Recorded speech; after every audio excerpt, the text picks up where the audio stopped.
Hello guys, in this video I'll show you how you can fix webcam not showing in OBS. So the first thing what is just to do here is to just click and look if the camera is not hiding here. Sometimes it can mess up and it can hide in these corners here.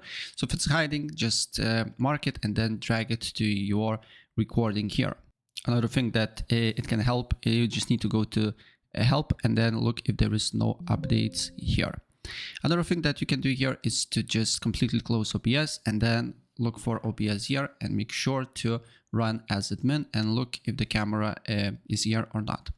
Another thing that you need to do here is to look for manage cameras here and make sure the option here is not turned off. So if camera X is turned off here, you should see something similar to this. Camera access is turned off, so you just need to go here and enable camera options, and then also make sure that desktop apps access your camera. And also if there is a OBS here, make sure to enable it as well.